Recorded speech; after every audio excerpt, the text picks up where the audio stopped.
Hello, everyone, and welcome to the show. I'm Martin Willis, your host, and we have a great show tonight. I've been really wanting for this one to come along, and it's John Burroughs and Toby Martinez, and we're going to be talking about a little bit different than what you may think we're going to be talking about when it comes to the Rendlesham Forest Incident. There's always been some theories kicked around about that, but that's kind of what the general conversation is going to be. I want to thank everyone that helps support the show, everyone that watches the show. And I do believe this Friday at 6 p.m. Eastern, we'll have Caroline Corey, but there may be something else in the works. I'm not really sure. So anyone can actually get a weekly newsletter that updates everyone with who's coming on the show and also our blog. We do have a blog this week. I don't have the title to it yet. Just waiting on Charles. I'm sorry, but check out over at podcastufo.com and you'll see the blog over there. Last weekend, I was down with the Tedesco brothers. I had a really interesting time, and everyone asked me if I witnessed a UFO. Unfortunately, not, but some things looked really, at first, looking through all these different types of cameras, night vision, all that, I thought I saw something at one time, and then I realized it was a boat out at sea. But it's a beautiful area down there. Fire Island, I think it's called. We were going to go to Montauk at first, and it's a good thing we didn't because the weather came in pretty serious up that way. So we're down a little further down at Robert Moses State Park, and such a beautiful area. And a lot of people, come around there. There's curiosity of what the heck we're doing there with all that equipment and all that. So there's some clips, some shorts running right now. I'm going to have a short interview with the Tedesco brothers up. You'll see that on my YouTube channel. So again, thank you all for being here, and I'm going to bring in my guests now, John Burroughs and Toby Martinez. Welcome. Hey, thanks for having us. Yeah, thanks for having us. Yeah, and Toby, you've never been on my show, but John has a number of times. But Toby, if you would, just a little something about yourself. Okay, so I was born and raised in Roswell, New Mexico, which I'm sure your audience has heard of. And I happened to work at the Roswell Daily Record, that paper that put out the famous 1947 front page about the crash. And I actively cover UAPs for that very paper. That's pretty amazing. That that I didn't realize was the very paper that put out that they had captured a disc. How about that? And yeah, so I want to talk a little bit about that. But first of all, let's bring in John. And John, you've been on a number of times. Just if you would, a nutshell, the Rendlesham Forest. That's I always wonder this when I interview someone like you. Do you think your life has been better? But let's take out all the medical history and the medical issues. If you didn't have any medical issues, do you think your life overall would be better that this happened, or you wish it never happened? That's a tough one. Probably the easiest answer would be that it didn't happen. Yeah. I know that's what Charles Hall had said to me before in the past. But just a little nutshell about yourself, how you get in, were over there, how you ended up over there in 1980 and all that prior to that. Joined the Air Force in 79 was my first assignment. I'd been there a year and a half. Spent 27 years in the Air Force, so it was a good career choice. But as far as, the whole thing was, it's a gift that keeps giving. So at the time, I think to set the tone for tonight's show is simple. All these people that have come out with these different experiences that they've had over the years, they'll always come away and say it couldn't have been ours. Well, I've done a lot of research with different people, Toby, James Warrow and stuff, where we've uncovered the fact that the government itself is really, when they say they're working on technology based off of UFOs, they really are developing technology off of UAPs.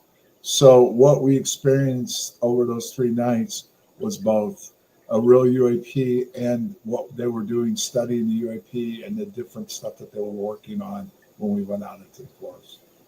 And this would be the U.S. government over there in England. Department of Defense and the MOD. I've spoke to someone recently that who you know and you talk to a lot, and that's Professor Simon, and Yeah. great guy. And he thinks it's the Department of Energy that's involved in all this type of thing. And what are your thoughts on that? Everything that Simon told you came from me. So before we move into this whole thing, Toby, I just want to quickly talk to you about the Roswell record, and that is when a story goes out like it did in 1947, that they captured a disc and then it's retracted as a weather balloon. Is there any? Did they ever save like the archives of the original requests that came in, from the Army, Air Force, or anything? Do they have those documents that spawned that whole thing in the beginning, or is that just I mean, that's a long time ago. I mean, would they save anything like that? As far as I know, it was either taken back by the Army or it's just been lost to time. What's interesting is most people don't realize, they think it was a day in between the retraction. It was actually only like 12 or 14 hours, because we had a sister paper at the time called the Roswell Morning Dispatch, and that's the morning paper. The record was the evening paper. So the evening paper published the famous headline that the flying disc has been found. The morning record published the very next morning, all this excitement's for nothing. It was just a weather balloon. Ah, I see. Wow, interesting. So you got to let me know you gave me a clip, and I can play it anytime during this. You just give me the heads up when you want me to play that. And so let's get into the whole story, how you two got together and what and John, I'm really interested to know how you came up with the theory that there's us involved in that encounter. Okay. You want to start, Toby, or you want me to start? I can start. In 2016, the Roswell Daily Record started hosting an event during the Roswell UFO Festival called the Roswell Incident. I helped set it up, and John happened to come down with one of the people that was doing the radio portion of it. And that's when I first met John. We actually ended up hanging out at, I believe it was Applebee's, most of the evening, me, him, and my wife, on the same day that I got married, of all days. So to hear, I had seen him on TV, but to hear his story firsthand was just amazing. So I said, John, can we stay in touch? And he said, yeah. He gave me his email, and then there was a span of years we kind of just talked a little bit back and forth, and then, well, John will tell you, I don't know if I agree with it, but John will say that I brought him out of retirement in this subject. Yeah. So John, has that been hard for you to, like, are there times you want to just forget about this and, move on daily life and Well, okay. I joke with Toby about that. It's somewhat true, but not totally true. It goes all the way back to the whole fight when I got sick and almost died. Then I got my settlement. The government admitted the incident took place, that we were injured. Myself and another individual were injured during the event. They're taking care of us. But at that point, I was ready to mail it in. And people will say, well, why? Because the truth of the matter is, this stuff is so deep and so buried deep in the agencies and everybody that's involved. I'm not saying that my life's in danger, but let's just say you don't want to poke the bear. But unfortunately, some of the people that were involved with this, that helped Pat and I move forward with this, Senator McCain's office, to get the settlement and get taken care of, had bigger ideas on how they wanted this to move forward. So they didn't let it go. They kept throwing my name into it. So in essence, no, Toby didn't really force me into this. They did, because they continue to talk about me. They continue to bring things up about me, but they fail to want to tell the whole story. And I'll even go deeper, what I meant by Professor Simon earlier. You have to do the research. And what I mean by that is everything he talks about is stuff that was handed to him by James Worrell and I. James and I, and James particularly, in a lot of this stuff, dug deep to come up with a lot of the stuff that went on there, what was outside the back gate at Woodbridge. They call it the British Roswell, but in actuality, it's the British Area 51.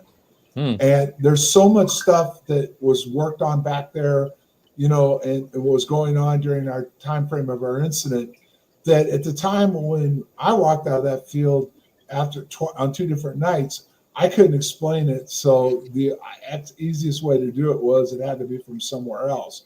When in reality, we've been able to show a lot of evidence that it was both, and we're going to expand on that coming up in the fall. But the other thing is you have to do the FOIAs. And right now, I have stuff in with the Department of Energy that I got deflected on, and they're playing Ring Around the Rosie with me. So, like I said, the difference between Simon and a lot of these people that are out there doing this for entertainment and to make money off of it is they don't do the research.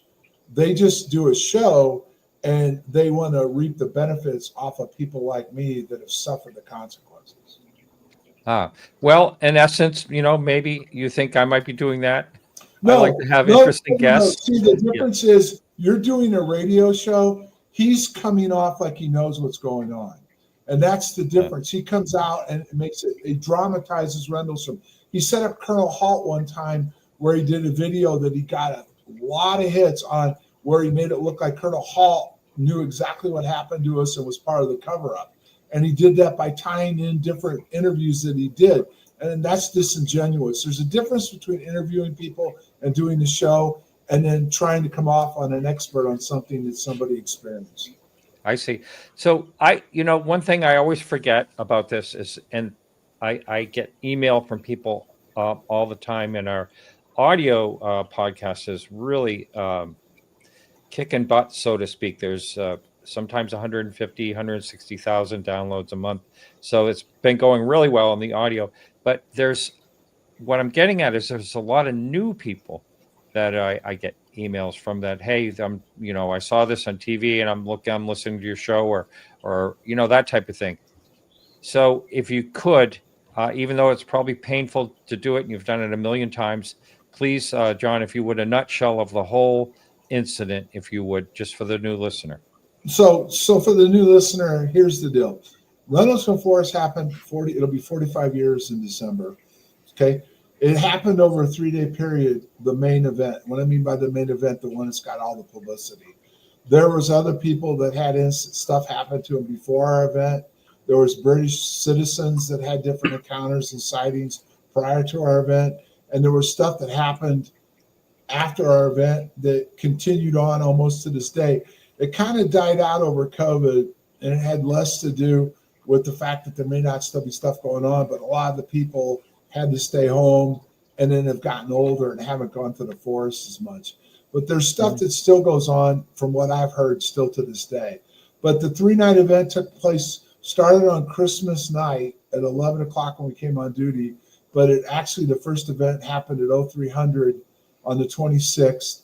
That was when myself and 2 other individuals went out into the forest after myself and my supervisor viewed something coming down out of the sky into the forest. They called the security suit down.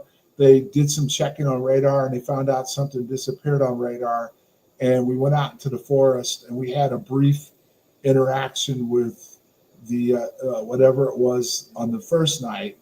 And to sum it up, all 3 of us that went out there have different memories and views on what took place. Night 2 happened we went on break, and the midnight shift came on and had an encounter. To include, the shift commander had some kind of encounter that got her relieved of duty. Night 3 was the Colonel Halt night, with the memo was based off of, and the tape was made. And I ended up being out there too. And that's the night I got really close to something. In fact, according to Adrian Bustinza, I disappeared. So it was a 3-night event. There was encounters that took place on all 3 nights. And like I said, at the time, we walked away like couldn't explain it, and it felt like whatever we encountered had nothing to do with our capabilities. I see. Thank you for that. I appreciate that. And do you feel as though there could have been missing time? Did we talk about? I think we may have talked about that before. There was basically on night 3 for sure. Night 1, we came back on our watches with 45 minutes left. Okay. Night 3, I disappeared for a period of time, according to Bustinza, and we away the time on that. But the interesting thing, which will be laid out clearly in the fall, it was partly addressed in the first book I did, Weaponization of UAPs in 2020, is time dilation was clearly involved, and that the American and British government were all working on it at the time. You just mentioned time dilation, and that's just a term that, I seem to hear a lot when it comes to, a lot of people having different encounters, where it seems like I had one person describe it to me. He said it's kind of like in the Matrix, where everything is like, felt like it was moving slow. Did you have any feeling like that as well? Like things were like slowed down or anything like that? Right away when Steffens and I went down to first see what we were dealing with. We left the base briefly. As soon as I opened the car door, there was like an electricity in the air, and it felt like things were different.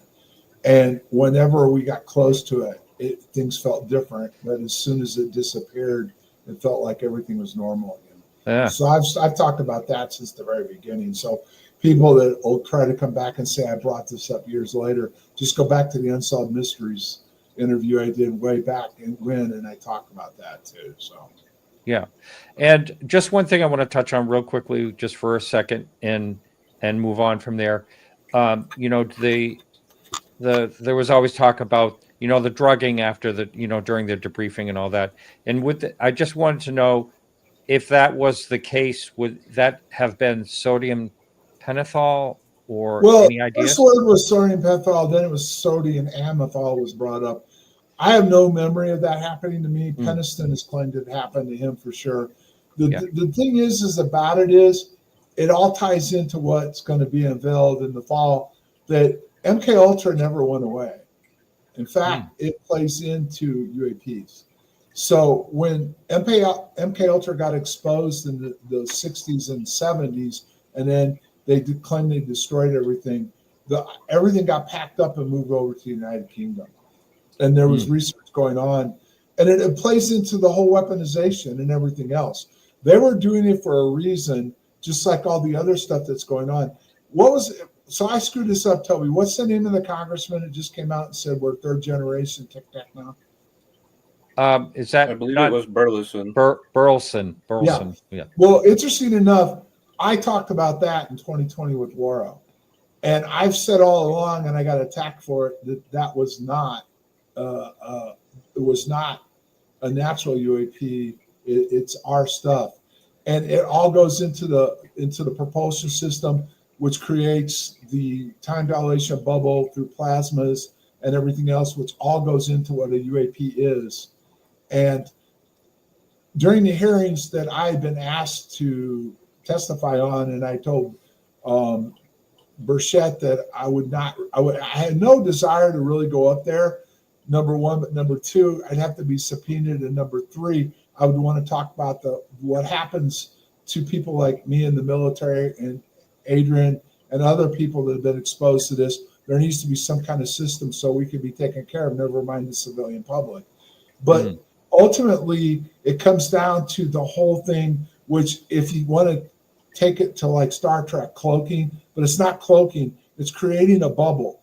And that creates an effect, and that's exactly what the Tic Tac was doing. And it's able to affect how you see it, how you remember it, and then how it's picked up by sensors, including radars. Wow, fascinating. So I just wanted to let everyone know I mentioned earlier that I didn't have a title for the blog yet this week, and so I just it was just sent to me. Want to get it out there. So the blog from Charles Leo this week is Dr. J. Allen Hynek and the International Center for UFO Studies. So check that out over at podcastufo.com.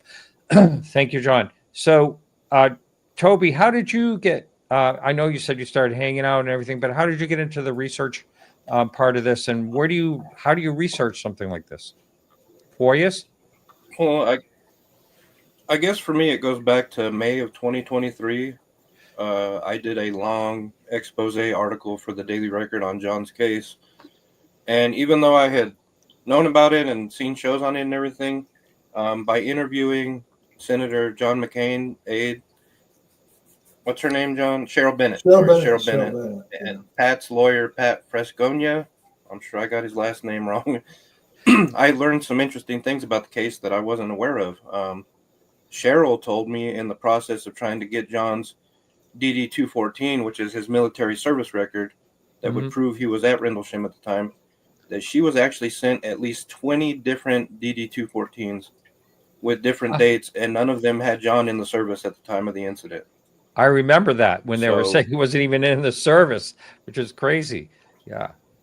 Yeah, it's wild. So I would talk to John, and he would actually send me things to look up. So for me, the research into his case specifically started with him leaving like a breadcrumb trail for me, you know.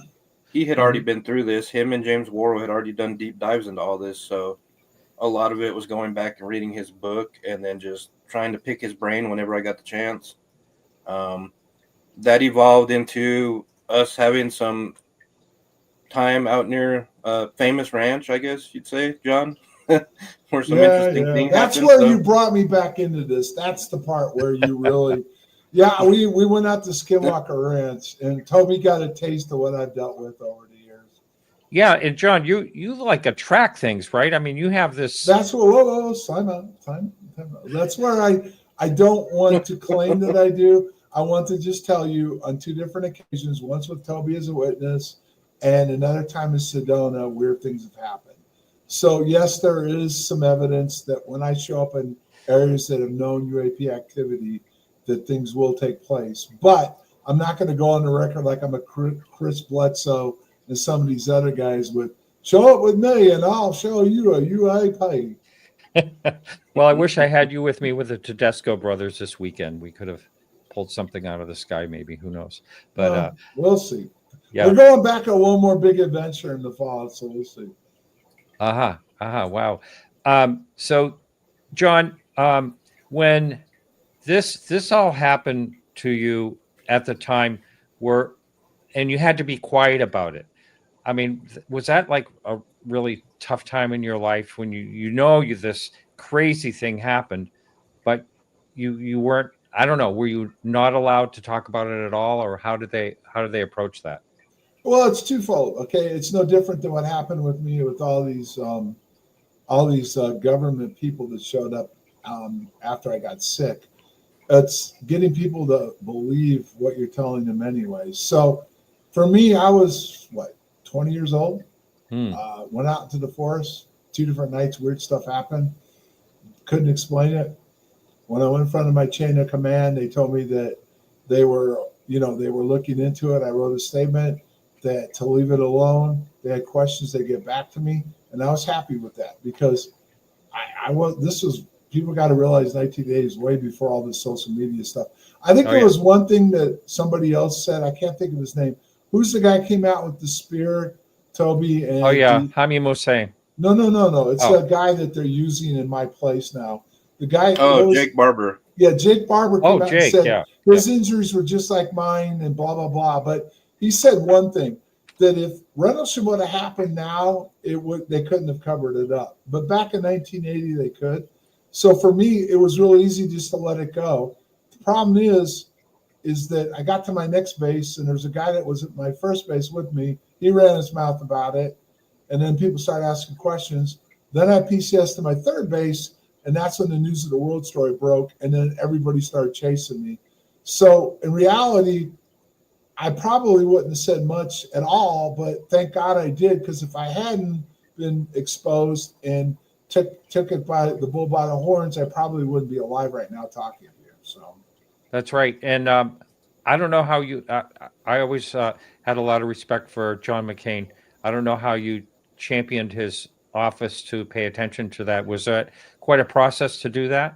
No, it actually didn't start with McCain. It started with John Kyle.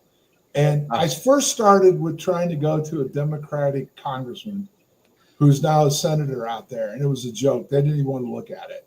So I went to Kyle's because his webpage said he took care of veterans. I just approached Kyle with, I was injured in the line of duty and they're not taking care of me. And they started digging into it. And then she was the aide that was working on it, realized my records were classified. Because the first response they got was the records weren't where they were supposed to be. And she dug deeper and found out my records were classified. Then she turned around and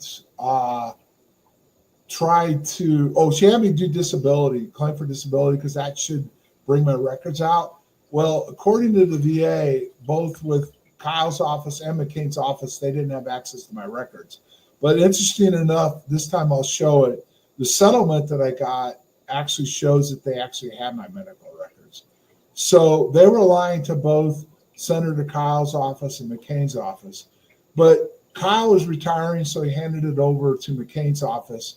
And Cheryl Bennett, that you couldn't ask for a finer person, what she did for the case and everything else. She just pressed forward and kept running into hurdle after hurdle. Toby interviewed her. She told him about some of the hurdles. To include, it ended up the Inspector General's office and the Attorney General's office. And then eventually, when they actually tried to withdraw my claim, McCain personally got involved and told them either they get this taken care of or he would do hearings on the case. And that seemed to move it forward quicker. But the interesting thing, which most people may not be aware of, the very people that were helping me with this behind the scenes that went public later, actually, right after I got my settlement, they went straight to McCain and his committee with the DIRTS papers. I knew about all those papers. I had seen them before they actually got shown McCain. And they actually pushed McCain because he had been partly read in then on what went on. Because most people will think Congress has a really good idea what's going on. They don't. And most of them don't have access to code word sensitive, which is way above top secret. So only a few do, which is usually the Gang of 8, and even they don't have total access to all this stuff. So McCain and Cheryl Bennett did the majority of the work, but McCain's name and his office played into this whole thing. So, yeah. Well, that's just the fact that when I heard way back when where what Toby was talking about, that they didn't have.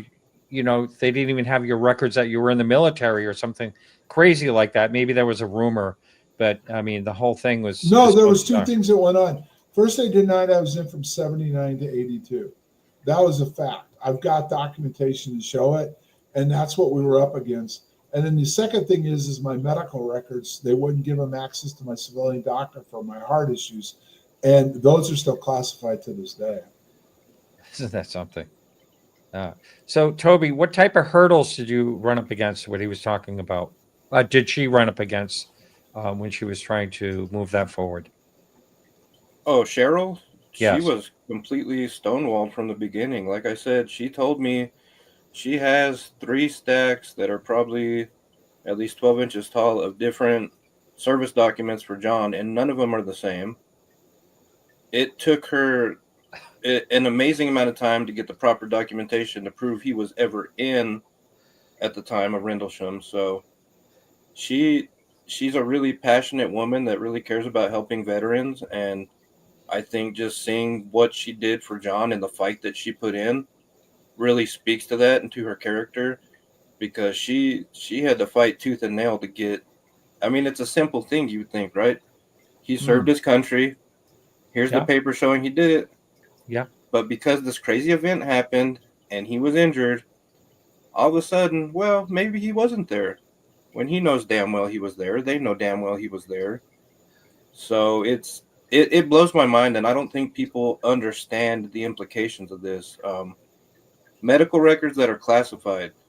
The person that first put that out, Kit Green, said the only other medical records that were classified that he had ever seen were Hitler's and JFK. I was thinking JFK. Yeah. Wow. And that's a pretty big deal, and I think more people should pay attention to that. And as John can tell you, just because he got the settlement, he was still flat out told, you'll never know what happened to you, and you'll never see your medical records. Jeez. Well, I can tell you a little story on that.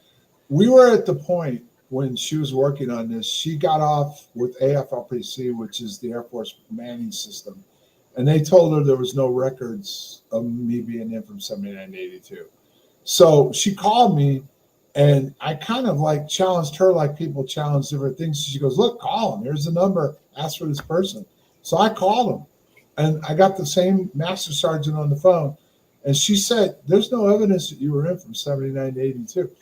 I said, well, I have some pay records that show I was. She goes, are they certified? And they go, what do you mean? Did we certify those records? I said, no. She said, then they're irrelevant. And I said, I just was like totally, completely amazed. So I hung up the phone and I actually put my head down and banged it on the desk. And they said, well, wait a minute. If I don't have those 3 years, I couldn't have retired. So I called retirement. And they answered the phone and they said, what can we do for you? I said, I'm calling to confirm I'm not retired. And the girl started laughing, but she said, say that again. And I said, I'm calling to confirm I'm not retired. She goes, well, I've never had a question like that. Where are you going with this? So, well, according to the United States Air Force, I did not serve from 79 to 82. And that means that I could not be retired. And I am. And she said, hold on. And she took my name and stuff. She said, wait a minute, I know who you are. And I go, how? She says, I was stationed with you at Castle Air Force Base. So, oh, well, that's great. And then she told me who she was. I remembered her. So she dug and she says, oh, yeah. She says, definitely you were in. She goes, but they're flagged. I go, flagged, huh? She goes, yep. She goes, it shows that you just called and so did Cheryl Bennett today. And I said, so what do I do? And she says, well, since you're somebody I know, she goes, give me her contact information. I'll certify certain records that'll get it proven that you were in from 79 to 82. She did. She sent it to Cheryl. So what they did was they cut a generic DD Form 214. It said I was in from 79 to 82. But it's just generic. It's not really a normal DD Form 214. And I'll tell you another story to this. I cannot get any of my records still because I'm in the process of trying to get my retirement DD Form 214, and I'm getting to run around from records, and my current congressman has been no help whatsoever. So my stuff is still classified today. Jeez, how frustrating that must be to have to convince someone of a truth. You know, I mean, I can't even imagine it. Well, that's part of my concern because it's not just UFOs. It's any kind of thing that you're involved with the military or and even an agency or whatever. Because when I testified at Steve Bass's hearing, Citizens Hearing, there was a congressman there. He's an older guy. He was a congressman from D.C. And his aide, he still had a staffer with him, came down and talked to me after the testifying because he knew exactly what I was talking about, the classified record section and everything else. And she came down and told me that his district was Langley. So they know exactly what was going on. And she actually helped Cheryl too. She took her information and gave her some advice on how to handle it. But there's people that are involved in all kinds of stuff that the stuff never happened. So therefore you could not have been injured. And so therefore you can't get the care that you need or any kind of disability or compensation. It goes on all the time. I mean, just go back to what's that? They call it the Cuban stuff. The Havana effect. Yeah, you saw the reports where they came out where they denied these people were injured, and they denied it was so that came from our government, and yet these people were clearly injured by that syndrome, which ties into UAPs too, and they were clearly injured, and they're fighting like heck just to get taken care of. Doctors can't treat you if they don't know what injured you. Right. Yeah. Wow. So let's get into why we think that this, I don't know which one of you want to handle this, but what started you down the road where this may not be alien technology? I can start with that because, I mean, Toby wasn't involved in that. Basically, it started with James Burroughs. And what I mean by that is I knew there was more to it than just what every encounter could be something other than a biological human being. But the interesting thing is that Burroughs started digging at the area outside the back gate, which is steep in technology advancements as far as they developed lasers there, they developed nuclear stuff there, they developed radar there. They were working on all kinds of technology out there, including plasmas with lasers and stuff like that. So he started digging into that. And I'm going to add a tidbit to your audience that I don't know if you're aware, most of them are aware of this, but Nick Pope's dad was second in command of all the technical division inside the MOD during our event. It was involved with our event, and I'm going to show proof of that in the fall. So the interesting thing was, this was the British Area 51. In fact, it was probably much more active in 1980 than our own Area 51 was, with technology development and everything else because of radars. In fact, the F-117 was caught. That's how it got exposed. Partly the British caught it. It was flying out of Scotland, and it was testing. Their radar systems were the best in the world at the time. So it got exposed over there in Britain. And there was a guy, I can't think of his name now, who did Project Green Glow that talked about that on the radio show I had with Linda Moulton Howe. So the interesting thing is this all goes into plasmas and stealth and time dilation and everything else. So he started finding all this information, like the blue lights that Colonel Hall saw in the sky were actually probably UAP / plasmas, that part of them were recreated ourselves, which they had the ability to do at the time, and they could be controlled by lasers. So the lights that we saw coming down from these objects could have very well been coming from the ground up instead of coming down. Whoa. Wow. Plus, there was another event that's the one thing I'll tell you that this engineer that I know from the UK, it was in the first book, and it was going to be expanded a little bit in the second one, but there was an event going on at the time involved. They tried to use the cover of Rendlesham with satellites and the lighthouse and all that. What's interesting is there's a good possibility during this time frame they brought down the state-of-the-art spy satellite the Russians had that were watching the area. They actually brought it down, and it came down in the area right outside the back gate. So that was going on at the same time also. So when it comes to what Colonel Halt claims that he saw this thing bouncing between, I mean, there were different people that, like you said, that people were saying they saw different things. Yeah. But, Colonel Halt talks about this thing that looked like an eyeball kind of bouncing through the woods. That was a wormhole. You think that was a wormhole? No, I know it was, because I'll say this simply for the fact is that if you look at Eric Davis's paper and you look at how it would be viewed through a starscope, the description he gave of what he saw is the beginning of a mini wormhole. And there's a guy that I'm not going to mention his name, but he's involved deeply in this, and he worked through the Office of the Net Assessment, which most people aren't even aware of. And there was a guy called Andy Marshall that ran it forever, and his nickname was Yoda. And the fact is that they were working on all this technology. And one of the statements that he would always make was they discovered radar when they were working on the death ray, which is lasers. So a lot of this technology evolves from something they're already working on or testing and stuff. And what he saw through the starscope, almost 100% was a mini wormhole, which would then have something to do with creating a time dilation bubble. Wow. So how would you speculate that they would reverse engineer and create and possibly test? Do you think that's what it was? They were testing something? They were working on bringing the satellite down through, and it's spelled out completely. The reason why I say it's a good chance that that's what took place is he lays this out in detail, exactly what facilities would be used, how it would happen, and what would go on. Well, okay, it's like, I'll give you an example. You remember the Foo Fighters, right? Yeah. I did that with Professor Simon. That was the beginning. The nuclear era, radars, and all that was the creation of where they just started to discover UAPs and how radars would influence them, be involved with them.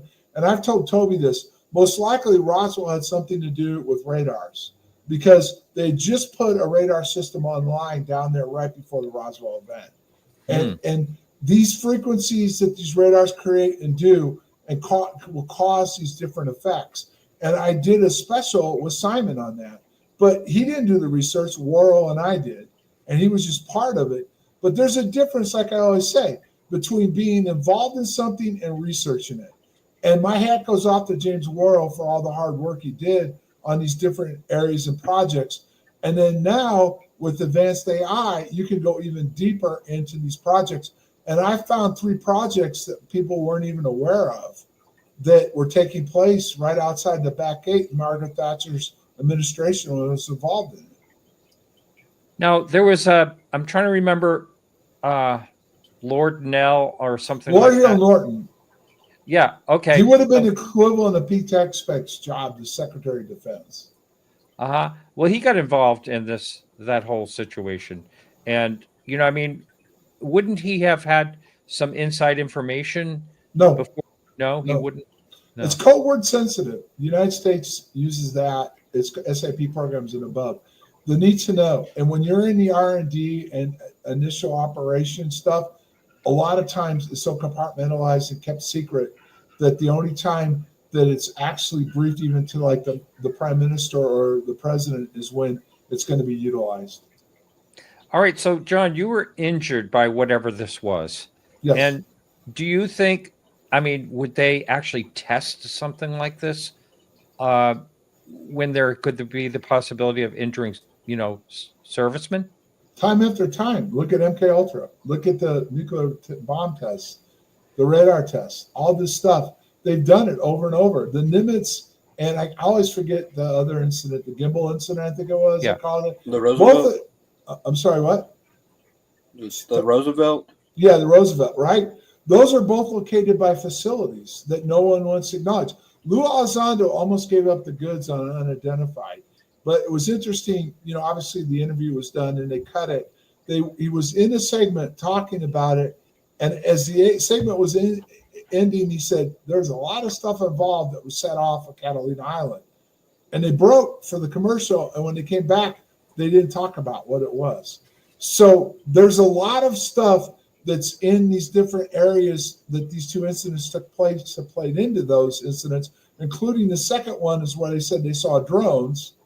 Okay. But people wanted to disregard that. But they've gotten to the point now where they've got the computing, which is quantum satellites, and the energy sources that they no longer have to be close to these facilities to create those effects. Now, what about the theory? I think it was Pennison probably. Is he the only one that thinks could be a time travel situation, or are there other people that have that thoughts as well? The problem with Pennison is he's not off base on the technology involved and what the implications could be.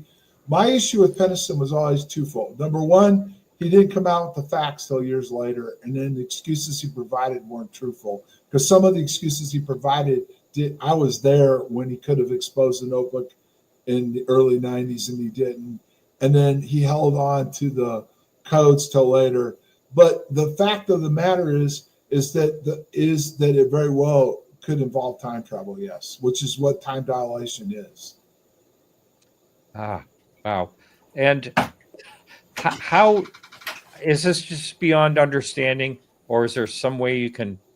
Well, Toby and I are going to try to explain it in the book, but I don't claim to be an expert or a scientist, but the facts are there. You just have to look at the dirt papers, and you have to look at what Davis talked about, what wormholes are, what time dilation is, what Puthoff talked about, the propulsion system, which is given as evidence at the hearing with Gresh.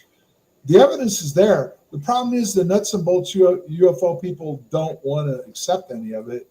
And Mirage Man, even basically the documentary in the book, went into some of it, including what Green said about how people don't realize they were conditioned to believe what UFOs are, but in reality, it's a lot different, and it's not as bad as the conditioning. They're not going to come here and eat you, and destroy you or try to take you away. But there is other intelligence life. It just may not be a biological being. It could be something totally different. To include Rendlesham could involve our own consciousness and our consciousness coming back from the future. Wow. Toby, do you have anything you want to add to that? No, I think John summed it up very well. Okay. Maybe now's a good time, since he's talking about the book. We have a 3-part series we've been working on. The first book is out. The second book is going to be, I feel, extremely impactful, because it's going to be about John's journey from Rendlesham to where he is now. All right. And from my perspective, there's a lot of things about his story that people haven't heard it's going to blow their minds. Yeah. Oh, yeah. Back in 1980, a time when the East's nuclear threat was still a major concern, strange objects were seen over woods near the airbase at Woodbridge.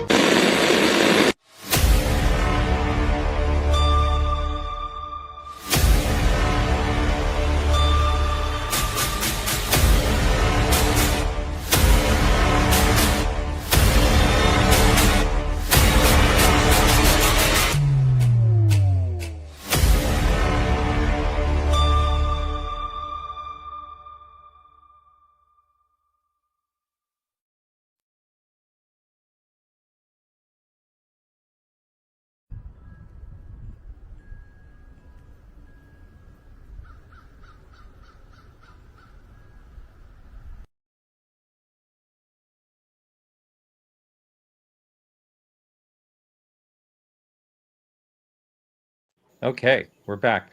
So, so that shows all the information. I'll have all that information down in the show notes for those of you that are listening to the audio segment of that. But wow, DNA. What I saw the word DNA. What does that have to do with this? Where does that all fit in?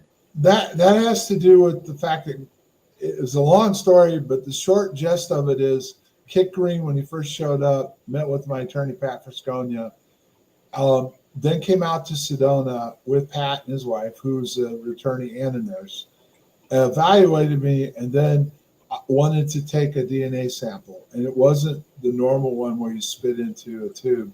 It was blood. And I told him no, because there was no way to verify the information. And so he left, and he still sent Gary Nolan and Colin Callagher down the next day. It reads from a sci-fi. It does, and it's hard for people to believe, but I've got the proof that it happened. Never mind, Pat can verify it. But Gary Nolan, they flew him from Stanford to Vegas. Callagher and him drove down the next day, and they met with us in a hotel to try to convince me to give up my blood, which I wouldn't do. And they wanted me part of a DNA study that they were doing, but they weren't ever going to tell you any of the results or anything else. Well, they eventually got my DNA when they did the heart surgery. I found that out through John Alexander. But the facts behind it added up. I knew something went on. He just verified what I knew took place. And then they got my DNA. Green came back and visited me in Illinois with some documents he didn't want to put out over the internet and some formulas and stuff that had to do with time dilation and stuff that affected our case. But he also wanted me to give a sample, a spit sample this time, not the blood. And I agreed to it because I knew they already had it. So whatever they got the first time, obviously they wanted to have my permission to use it, all right? And whatever they were doing, most likely it was behind closed doors with the DOD. So, but to get to the point was, the test came back, and Green and Nolan made a big deal, which will be exposed in the upcoming book, of what they said was involving myself, my son, and my family, exactly what it involved. But it was all done through a reputable lab in Pennsylvania. I have the reports and everything else. But another interesting tidbit that'll come out in the fall is I actually have an interaction between Christopher Green and one of my VA doctors talking about a lot of stuff that took place. So, I mean, this started the whole thing with DNA, Gary Nolan's involvement. They never can get the story right. Now Gary Nolan's trying to claim that he saw my medical records. He couldn't have. No one's seen them. And then he's trying to say there's nothing to them. But again, he couldn't have seen them. But they clearly were doing a study on people that had exposure to UAPs that were confirmed, and I was one of them. And they were trying to figure out how it affected our DNA, or was it our DNA that attracted this phenomenon? Wow. Now I know Gary Nolan has taken brain scans. Did he ask you to do that as well? Yeah, but that got poo-pooed because I have a pacemaker, and even though it's one that could be susceptible to that, they couldn't justify. They claimed they couldn't justify it. Yeah, yeah. Well, I think that whole part of it is fascinating, that there could be changes made, or maybe, like they said, maybe that's, there are some people that seem to, you mentioned Chris Bledsoe. I don't know. There's some people think that's real. Some people don't. I don't really know. I'm on the fence about it, but, I have seen videos that seemed of things, but I don't know how those videos have been, analyzed. Here's the thing I've got with him, Martin, and I'm not saying that he doesn't have an ability to do something. So I'm not a scientist. I haven't seen the data, and I haven't been around him. But what I will tell you is this. If he had that kind of ability, why is he still walking around? In what way? If he's got that kind of ability, he could be weaponized. I see what you're saying. Not have him in some kind of program and some kind of thing going on, and why would they want it out there for the public to view? Yeah, I guess the issues I have. I mean, I guess you're right about it. Seems like the government and the military are always looking for ways to weaponize whatever whatever it is. I mean, I'm sure AI will be weaponized or used. Oh, it's no. You don't understand. That plays into part of what we're going to talk about. You notice they talk about the way they word it. What is it? DEI, Toby? One of the they use, which is artificial intelligence. But they're working on, and this will blow your mind, but this is real because they've already admitted the science division said they have the ability to manipulate space and time. But ultimately, artificial intelligence, you explain to me first, Martin, what is artificial intelligence to you? It's just advanced. It's almost like all the information gets put in and then it's sorted intelligently to regurgitate whatever it is. Where does it come from? It comes from us originally. So it comes and all our information. It comes from our consciousness, right? I guess you would say that. Yeah, it's our consciousness, biological consciousness, that it's putting it all together. Now, here's the interesting thing. Think about the DNA studies. They made them cheap, but they're analyzing everybody's DNA for a reason. The study you get back is not what they're doing with you. Like my DNA test was a $10,000 a pop test. It was done by a lab in Pennsylvania. They're probably doing that. They're looking for certain markers, so they're trying to understand different people that may have different markers and abilities. But DNA goes to consciousness, which comes into the biological body. And they are now taking, every time somebody uses it, everything that gets put in there is creating a database that can be used by this artificial intelligence. Now that's from the biological. What they're trying to do, and they're working on it, is separate the consciousness from the biological body because of the difficulties they're having with AI is taking over the consciousness that the computing that they're putting into it. Okay. And they're trying to put consciousness separated from the biological body to control the AI, and they're losing that battle too. So all this information, all this stuff that's out there, all the data is coming together. There are people that have been trying to put stuff together with UFO stuff, stories and stuff. His name was, he was out of England. It was doing that. Isaac Coy, wanted everybody's articles and research. This is on a national, every single thing that's out there, every belief you have, everything that you know, they're putting it all together into a database. Yeah. And they're scraping. I heard AI is even scraping every YouTube show. It is. No, everything that's gone out there. Hundreds of hours a minute go up there, and it's being scraped constantly. Crazy stuff. This is stuff that's being put together. So AI, but where does it become sent? When does it become sentient? You know? Yeah. And when consciousness is separated from the biological body, it comes into the body, you know, as it's being formed in the mother's womb. So it matches up with the body and the DNA in the body. That's how deep this is being looked at and going to be weaponized. Wow, pretty scary. Well, it's been a real pleasure to speak to you both. And let's go ahead and throw how people can find your information. I will have it down below, but just for those listening now. So we have the book series coming, and we also have a documentary coming out on John's case that is going to have world exclusive, never before seen documents that I think definitively put to bed that something happened to him.